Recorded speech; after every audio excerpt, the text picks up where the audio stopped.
Hey, it's Eric from Alabama. And I'm Jerry in Boston. We want to welcome our listeners from the United States and around the world. It's another Sunday podcast.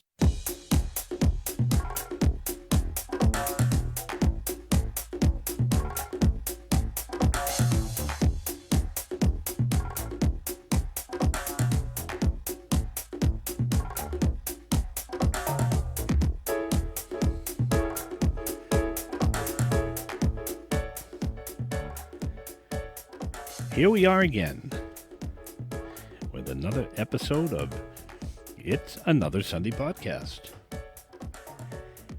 And we are halfway through July, Eric. Man, where is it going? I don't know. That's a good question. Really, where's it going? What happened? It was just May. My. Well, I hope everything's well with you. It is. How are you doing? You doing good? I am better than I deserve. Thank you for asking. Same here. Excellent. Your summer's going well? Yep, as well as it can be. So. Yeah. You're working a lot, right? Doing the painting into things and... Yep, painting, drum lessons. That's right. You're back into drum lessons now. That's right. Yep. That's going well. You're probably happy to be back doing that. Yeah. It's it's a lot of work, but it's fulfilling and it's meaningful, and so it's good, and I love drums and playing drums, so it's fun to share it with kids who share the same passion. Yeah, and in one of these days, you'll probably be out on tour, but you might get that young child who's now an adult come up to you and say, I'm in this Grammy-winning band because you taught me how to play drums.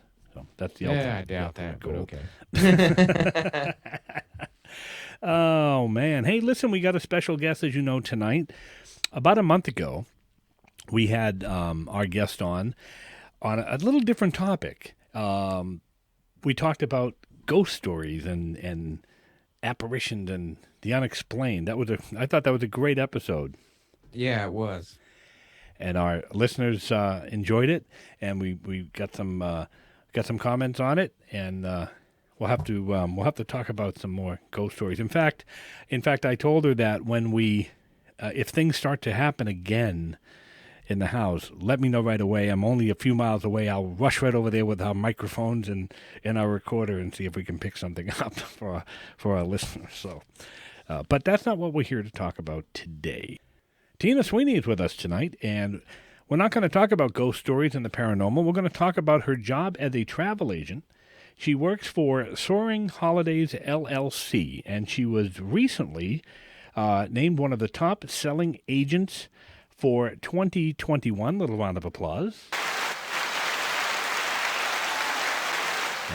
That's for you, Tina. And so why don't we just bring her on, and we're going to talk a little bit about vacations and what people can do in the summer and in the fall and anytime they want to go on vacation. Tina, welcome back to It's Another Sunday Podcast. Thanks so much, Jerry, for having me back on the podcast. It is our pleasure. How have you been? I've been really great. How about you guys? Better than I deserve. Yeah. And doing great now that you're here with us to talk about the travel agency. But I have to ask, any ghosts since our last show? Nothing to speak of, no, Okay. Unfortunately. They've been quiet. Could be that summer heat. It must be. They must be trying to seek out cooler places. So, listen, congratulations on being named one of the top-selling agents for Soaring Holidays. Well, thank you very much. I was Quite pleasantly surprised. Quite an honor. Yeah. And what perfect show to have somebody talk about vacations and fun places to go than a top-selling agent from a travel agency. So, see how that worked out. Yeah. So tell us a little bit about Soaring Holidays and just kind of a high level of what it is you do, and then we can get more specifics about the the different destinations and things that people might want to travel to. Sure.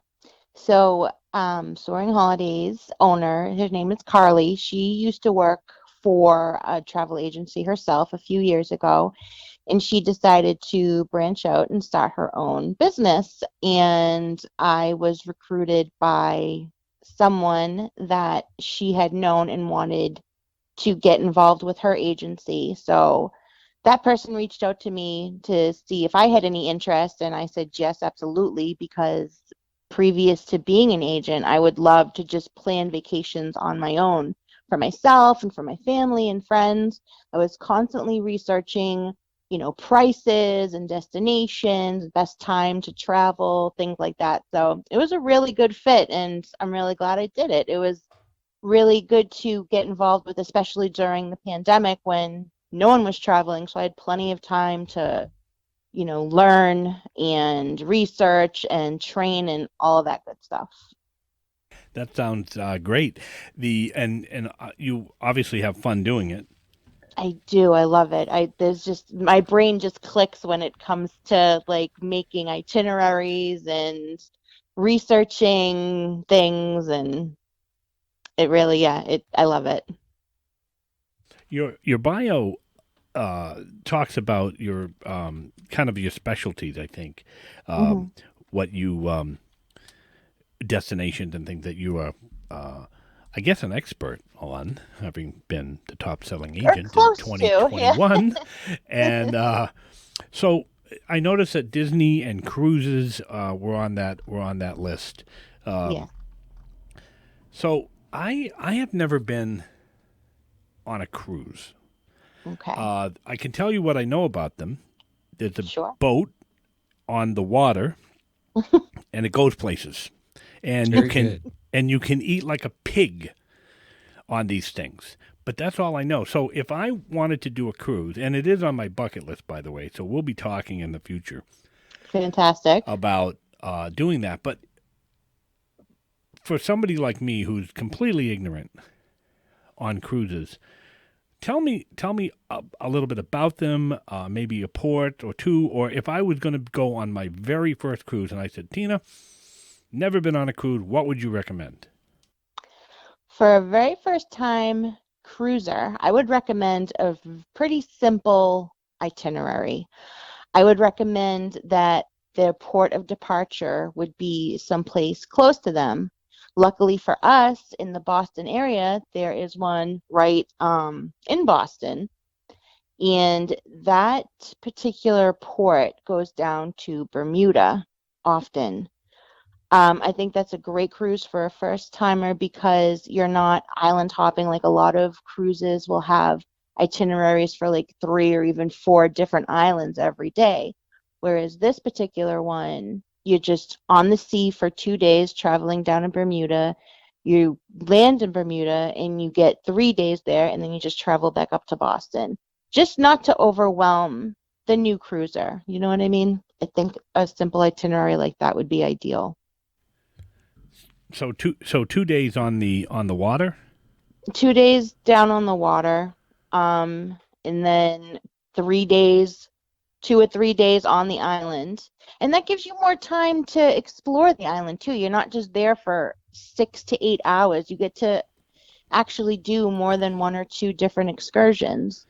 Um, and then you travel back up for a day or two to Boston in this example. Okay, so that sounds good. I mean, I've heard everything from 10-day cruises to 14-day cruises, and Hmm.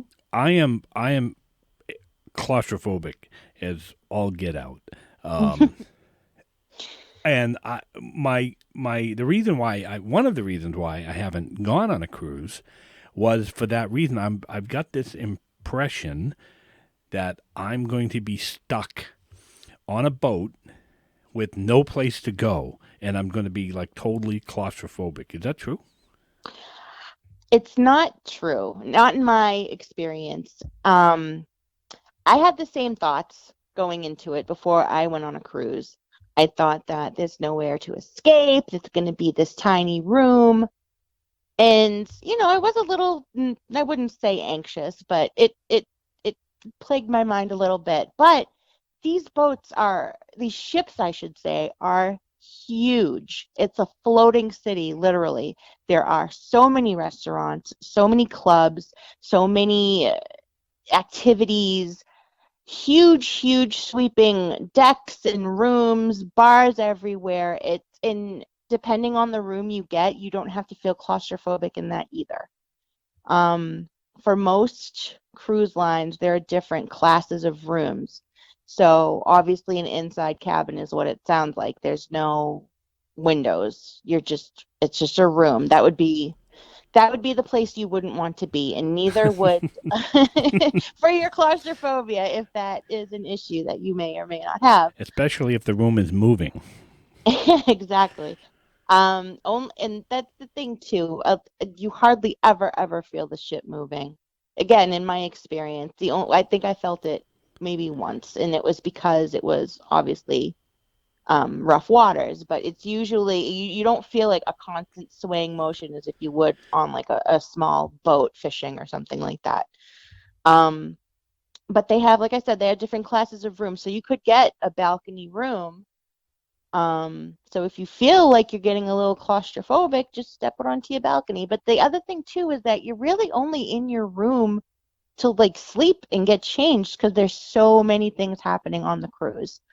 I usually cruise on Norwegian, and they have, I'm not even kidding you, like a 4-page itinerary every day with like different times of different things that's going to happen that day. So you could be out of your room, even if you're at sea, you could be out of your room for 20 hours out of the 24-hour day. Wow.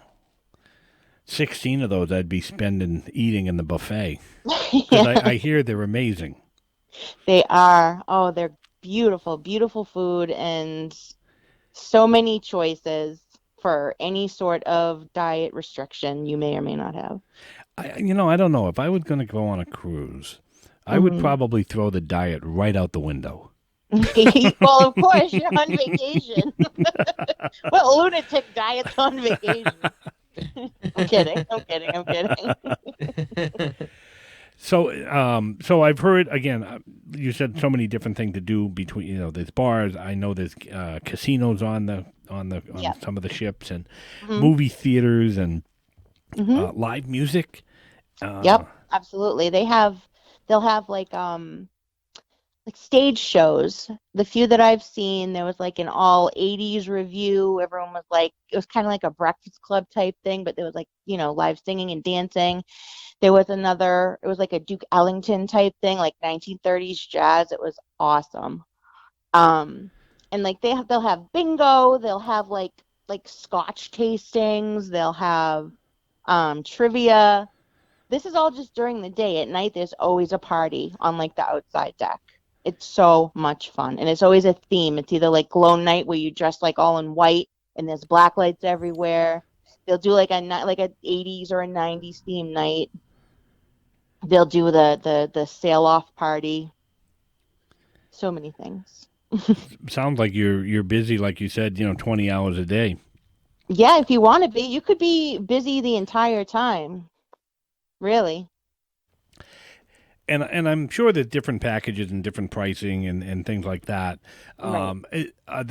Is everything included? I've heard that as far as on the ship, everything is included except alcohol, but you can buy a special pass or something where alcohol is included for a little extra money.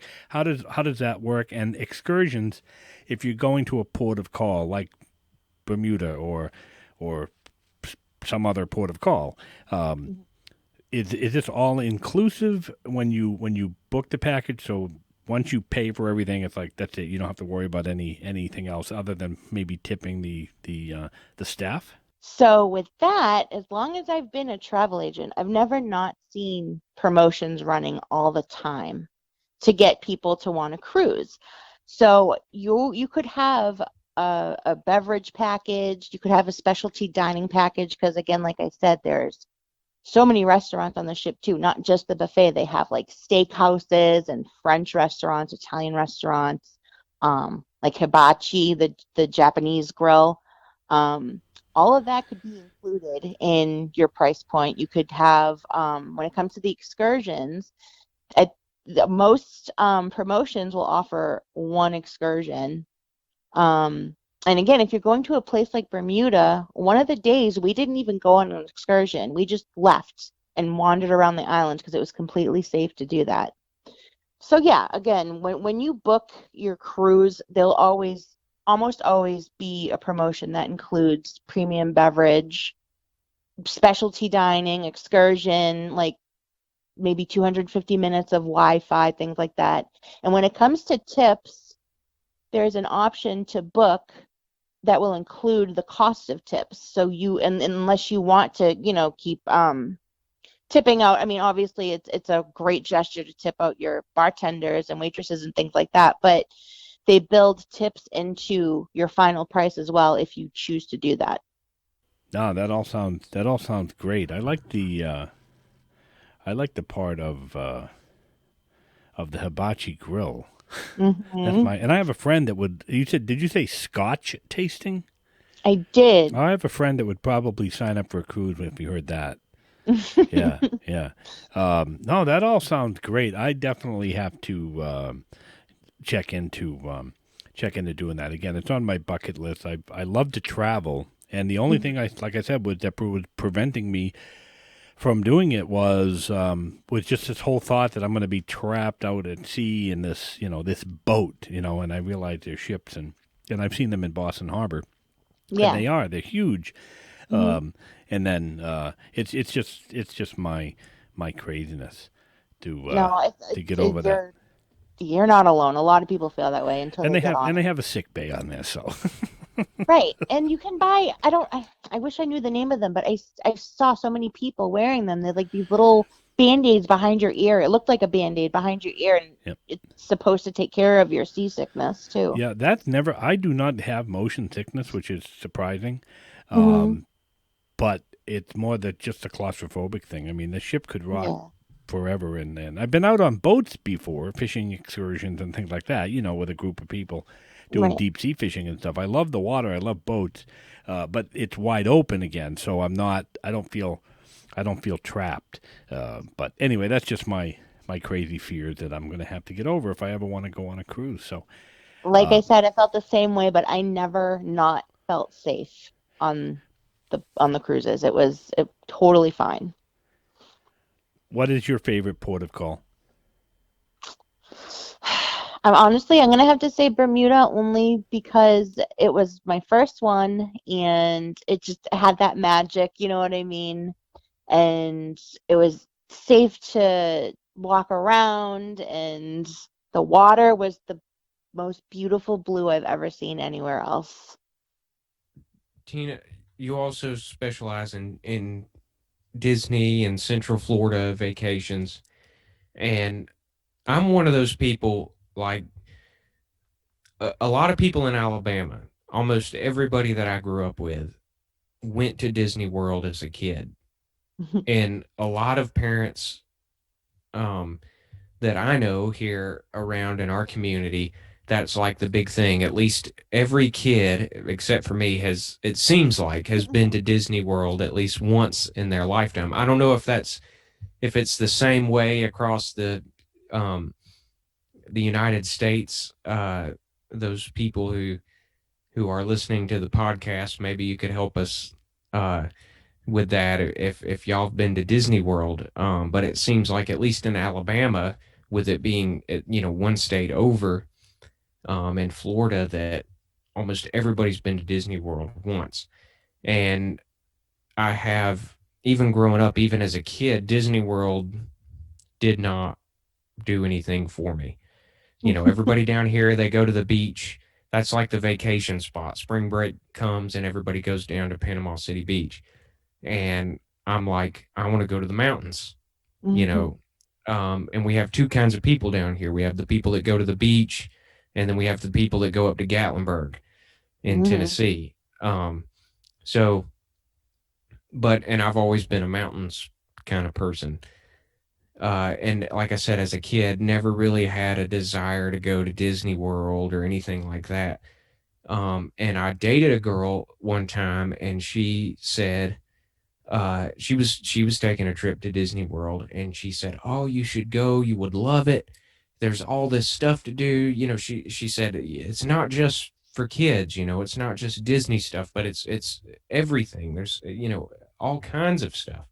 So for somebody like me who's never been, heard about it, but never really been, and maybe I have that kind of perception of well, it's all just Disney characters and Snow White and the Seven Dwarves and all that stuff. What all is there to do down at Disney World, like and in Central Florida? I know you. Um, I think Jerry mentioned Universal Studios and all that, but what all is there to do? Wow. When it comes to Disney, you could literally tailor a vacation for every person's interest. If, I mean, when you have kids, you obviously have to get in, like, to meet the characters, maybe have a character meal or two. Um, but I do not have children, and I am a childless millennial, and um, I still love a Disney vacation because for me, it's more about the food and the alcohol and the rides and just the magic of that place. I know that sounds so corny to people that haven't felt that before, but Disney just, it truly takes you out of your head and all the crap you have to deal with in your life, and it just puts you in this fantastic place, and you have such a great time there. I absolutely love a Disney vacation. And the thing is, you were talking about, when you were a kid, like everyone went to Disney then. It's a completely different animal now.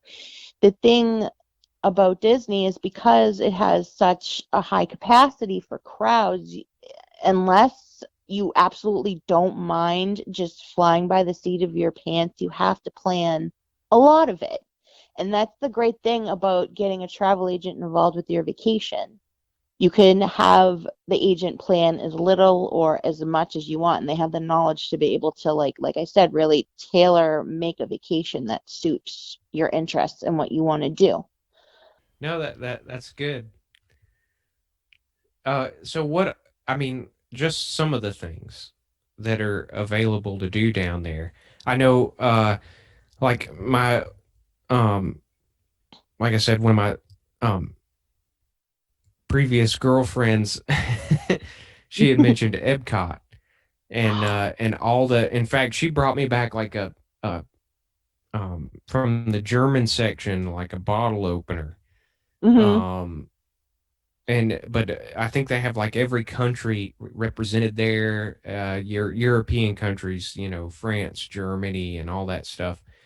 And but what are some of the cool things to do down there? Well, Epcot is my personal favorite park because of, like you had mentioned, the World Showcase. They do have a lot of European countries, but they also have Japan, they have China, they have Mexico, and I think all the other ones are European. Oh, and Canada. Um, but that's the thing. Each pavilion has like architecture and just like the feel of their country, and they have like at least one sit down restaurant, and they have quick service restaurants as well. They have little kiosks set up with snacks and drinks. One of my favorite things to do when I'm down there is what I call, and a lot of people call, eat and drink around the world. So you start on one side, and just like every hour you move to another country, and you grab a drink and you grab a little snack, and you can go shopping or you can just sit and people watch. They also, each country has either like a ride or a movie or an exhibit of their country and like the history and the culture. And it's absolutely fabulous. Not only do they have the World Showcase, but they also have pretty awesome rides too. One of my favorite, it's a dark ride, is Spaceship Earth. And a lot of people will disagree with me, but I love it because it spans like communication and how it's evolved among humans, and it takes you to like all these different eras of our evolution of communication, with all the animatronics that Disney's so well known for. It's such a great ride, and I just love it. But then they also have another ride called Soarin'.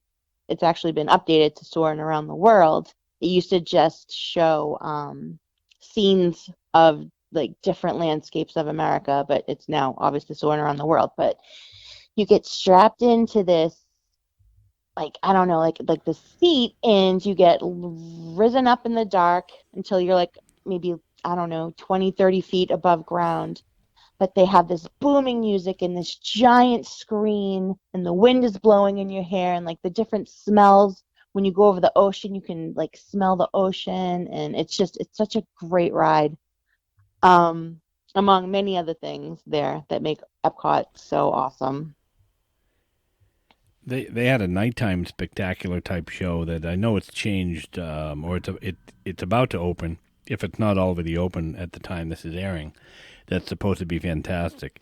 All of their night shows and all of the parks that are open at night, Epcot and Disney Hollywood Studios Mm-hmm. um, and Animal Magic Kingdom. Kingdom, yeah, are just great. Eric, I was thinking, you've never been to Disney. I kind of like to eat and drink your way around the world. I can do the eating part. You do the drinking part, and we'll meet up down there, and we'll do a podcast from inside of Disney, and From every country from that's every from every there. country. That would be awesome. Um, one of the things that I did know, Tina, about the World Showcase when I took a tour down there was that it's all authentic, and Eric will be interested to hear this. The people that are staffed in the various countries, whether it be France or Germany or the United States or Canada, are all residents and citizens of that particular country. So, Mm-hmm. is that true? That is true. Yeah. So if you're a resident, say of Florida, you cannot get a job in Germany in Epcot. They just won't hire you. So and I guess they rotate these folks in. So it's really authentic food. It's authentic people Yes. from that country. Disney does a great job with things like that. So And they also do this other, they have festivals all year within Epcot. They have the Flower and Garden Festival, they have the Festival of the Arts, but they also have this one of my absolute favorites called the Food and Wine Festival. They added, of course, right? see, Eric, we're there. Yeah. Not only are the not only are the like permanently fixed countries represented, but they have like up to I think 25 other booths with not only other countries but like different sort of, they have like an all vegan booth. They have just all sorts of things like experimental food, and it's so much that you definitely need 2 days in Epcot to hit up all the different booths at the Food and Wine Festival. It's a fantastic place to go as an adult. There are a lot of things as Tina mentioned for kids, but there is so much there for adults to do as well, and just the whole history behind Disney. Do they offer promotions at travel agency type travel packages and things like that people can buy and covers again sort of all inclusive hotel and park passes things like that? We That's the thing about being a travel agent for Disney. The price you get on the website is the price we quote as well. We don't get promotions, that whatever promotion Disney is offering to guests, that's the one that we also would provide to guests. A lot of there's a kind of a misconception I think about travel agents is that how do we get paid? You know what I mean? Like we're not we I personally do not charge a dime from the client. What happens with all of these vacation suppliers, whether it's Disney, Universal, a cruise, an all-inclusive resort, the price that they give you, either on the phone or online, that has a built-in commission in that price. And if you book directly with the supplier, aka Disney or a cruise, that commission goes back into their pocket. Whereas if you book with a travel agent, that commission goes to us. So we, I just wanted to mention that to your listeners in case people had any questions about that. And that's why too we don't get any sort of special promotions when it comes to Disney because they're offering the same thing that we are. So you also do Universal Studios Florida trip. Tell us a little bit about that. Sure, Universal is also a fantastic vacation in Central Florida. They've really made so many upgrades and improvements for the whole resort experience. Just like Disney, they have specialized resorts, and if you stay on property, you get certain perks like you would at Disney. Um, there are currently three parks, and they are in construction to build a fourth one called Epic.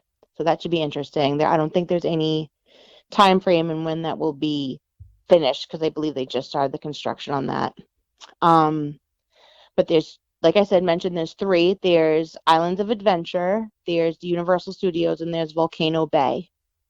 And it's just like Disney when you get like you can get a meal plan, you can get, a park hopper option, which if anyone's a Harry Potter fan, they have two separate rides for Harry Potter, but they're in two separate parks. And if you want to ride what they have a Hogwarts Express that can take you between the two parks, you would need a park hopper to ride that. So just, if anyone's thinking of going, little tip. um, but yeah, it Universal is definitely more for like older children. There is like a Dr. Seuss area, but it's not young child friendly, I would say. I wouldn't no, let me rephrase. It is young child friendly, but there's a lot more to do for a teenager or preteen than, a younger child at Universal. My favorite attraction ride at Universal is the Jurassic Park Mm. ride, which is kind of a boat kind of thing. Not so much a flume. They put you in this big car with maybe 15 people. Mhm. And my friend who liked to pull tricks on me all the time, when we went there, they had asked for the front car. And this sucker goes, I think it's 80, it's an 80-foot drop. And I forget what angle it's on, but it's damn close to a 90-degree angle. It's a pretty steep angle. And you go through this nice ride of through the dinosaurs, and every now and then they'll spit a little water at you, and you see these various things going on. And in fact, I think part of the ride you'll see an overturned tour bus or a tour vehicle with some Mickey Mouse ears or something, this is like a Disney guy get eaten by the dinosaurs. And then you go into this dark room, and all of a sudden, the car just goes at this crazy angle straight down, and all you see is water at the bottom of this ramp. And that sucker goes about 60 miles an hour. And you take somebody like me in the front car, hit that water. People on the bridge above were getting wet because I can displace a lot of water. And they just used to, my friend tortured me. Said, oh, you got to do that. I would come on to literally head to toe soaked from this ride. And we just go right back on and just keep going. They sell ponchos if you don't like getting wet. It's like, that's not for me. If I'm going to go on a water ride, I expect to get wet, and that's kind of the thrill of it. But that's my Right. favorite. That's my favorite attraction at Universal. And Islands of Adventure is kind of a Six Flag-ish kind of Yeah, park. there's like bigger coasters in that area for sure. I am not a huge fan of those really big coasters, but yeah, they exist and they're there. And if you are a thrill seeker, that's definitely more your speed. There- Whereas Disney has, I don't know, like one or two, like I would consider thrill coasters, Rock and Roller Coaster at Hollywood Studios, and the Everest ride at Everest, Animal right? Kingdom. Yeah. Yeah, there's a ride in Universal. I think it's called Fire and Ice, if I remember. and it was two coasters going simultaneously, and you pass each other several times as you go upside down, and you're sitting in what I call a ski lift, and your feet are dangling out, and this just whips you around, and I mean it's crazy, crazy Wow. ride. You think you're going to hit the person coming at you because that's what you see when you're riding this ride. Is you're going in one direction, you're seeing a body coming at you in the opposite direction, and you're pretty close. Um, Yeah. yeah, I did that. I did that one time, and that was not one I repeated. Because after I went to the chiropractor and out of traction from being whipped around like a rag doll, but there's some great.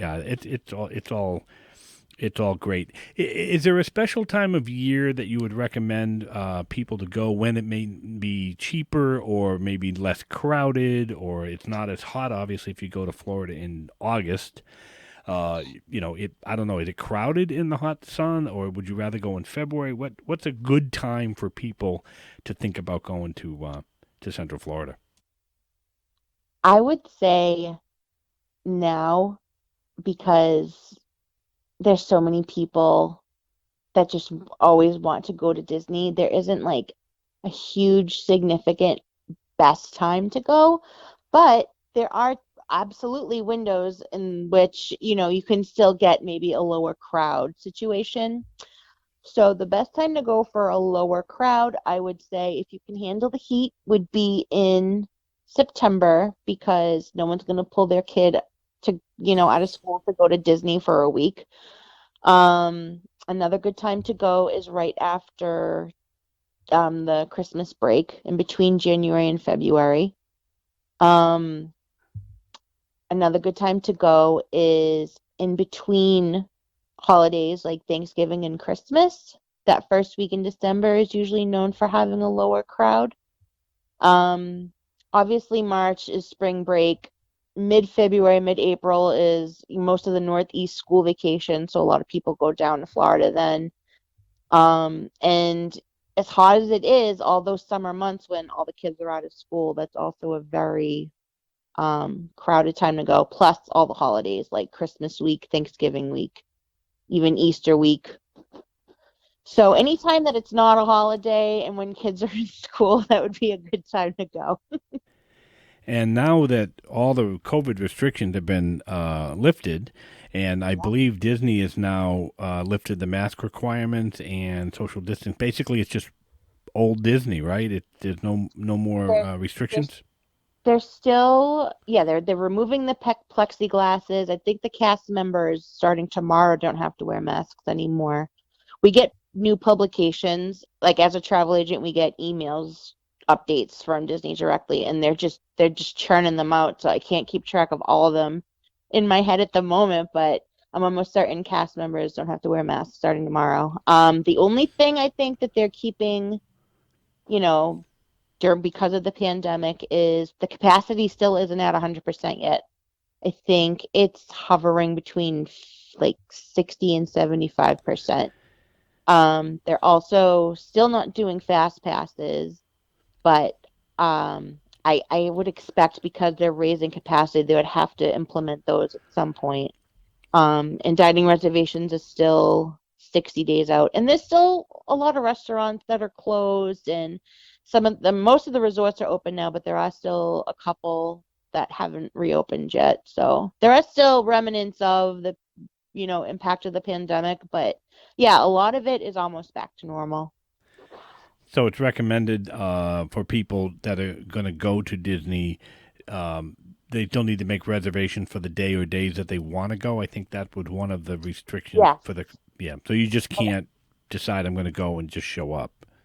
If you get a park hopper, you can make a reservation for, say, Magic Kingdom, Hmm. and then I think it starts at 2 p.m. You can hop over to the other park you want to go and visit. So you're not completely bound to one park per day, but yeah, you do need to make a reservation for a park. And I don't think that's going away anytime soon. Okay. Well, and all of this is a perfect reason as to why people who are interested in doing these types of trips and vacations is to contact you so that Mm-hmm. you can tell them and be up to date on all of these uh, restrictions and new rules or changes and things, because like you said, they're pumping these things out every day. Yeah. You are the expert in this field. So Right. And again, I could plan every single minute. I could plan every ride. I can plan every meal. Or if you just want to book through me to help me and my small business and then you plan everything else, that's perfectly fine too. so how do people get in touch with you to do that or ask questions about whatever their vacation plans might be?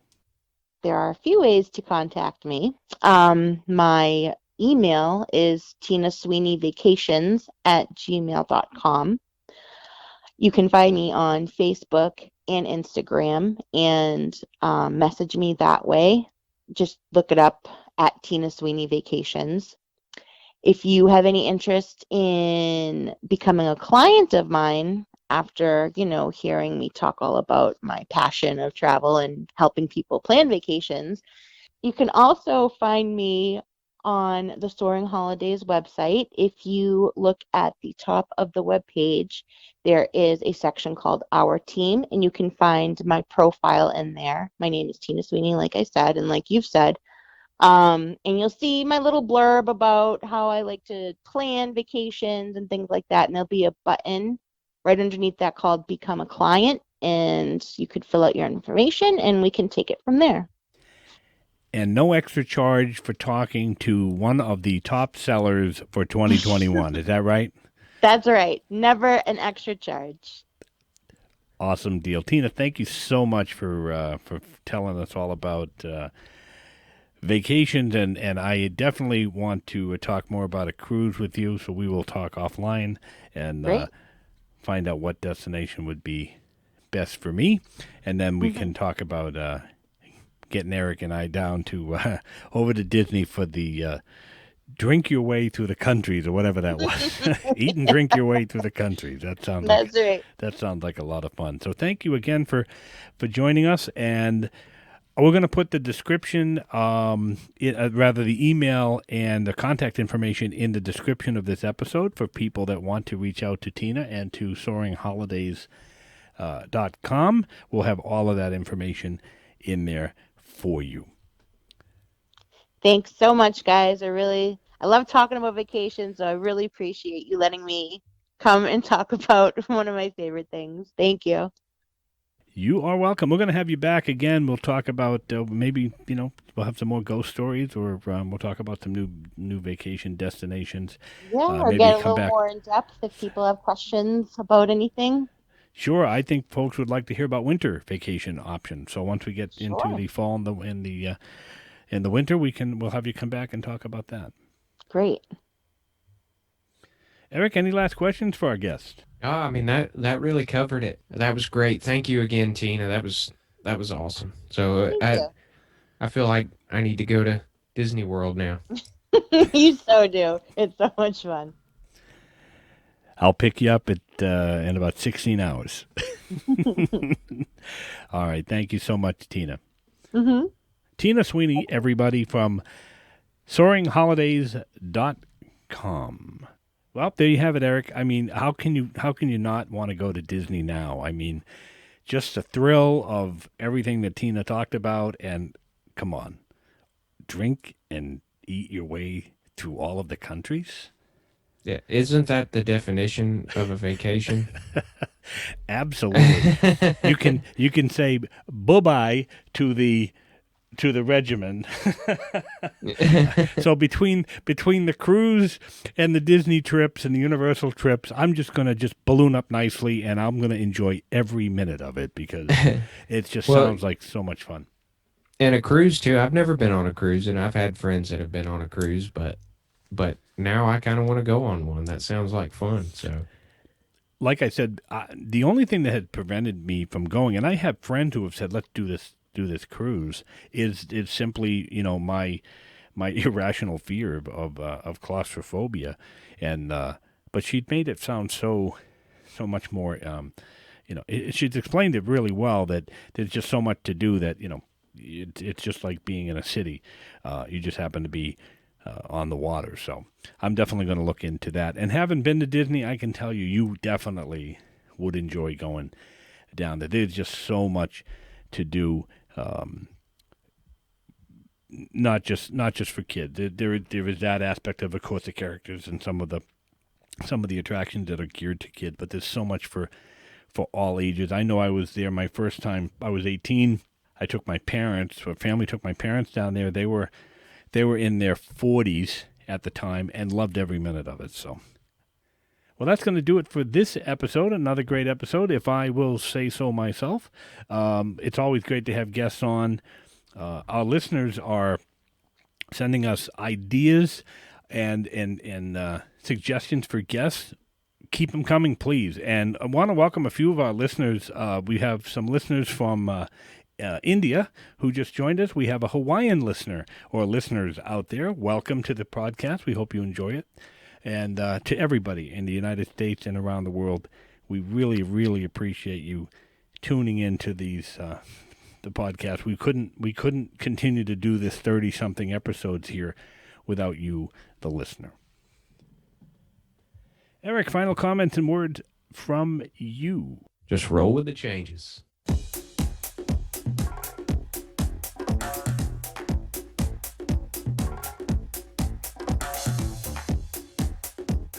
It's Another Sunday Podcast. It's produced by Eric and Jerry. Music composed and performed by Tom Blaze. Check out Tom Blaze's YouTube channel for all of his content at Tom Blaze. Special thanks to our special guest, Tina Sweeney from Soaring Holidays, for her insight and information on vacations. We'll have all the information for Soaring Holidays and Tina's contact information in the description of this episode. That's going to do it. Until next week, thanks for listening.